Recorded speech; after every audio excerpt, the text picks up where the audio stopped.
باور کنید اون روز یک جای رفتم، یک مولوی صاحب از من کلا کرد، گفت مولوی صاحب شما در مورد صداقت زیاد برای دکاندارا گپ بزنید برای کسب کارا. گفتم چطور؟ گفت من یک روز رفتم، خودی او بزرگوار قصه کرد، گفت یک روز رفتم به یک دکاندار استاد شدم، گفتم همین فلان چیز چند است؟ گفت 1000 افغانی. گفت دور رفتم، گفت بیا 800 بده. 800 بده. گفت کمی دور رفتم، گفت 600 بده.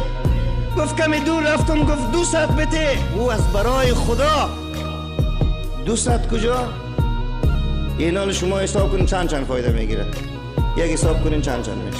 5 2 5 با خدا در قرآن شریف کوئی فایده نیست، در تورات و زبور هم نیست قسم فایده گرفتن، در انجیل هم نیست، غبن در هیچ دینی نیست.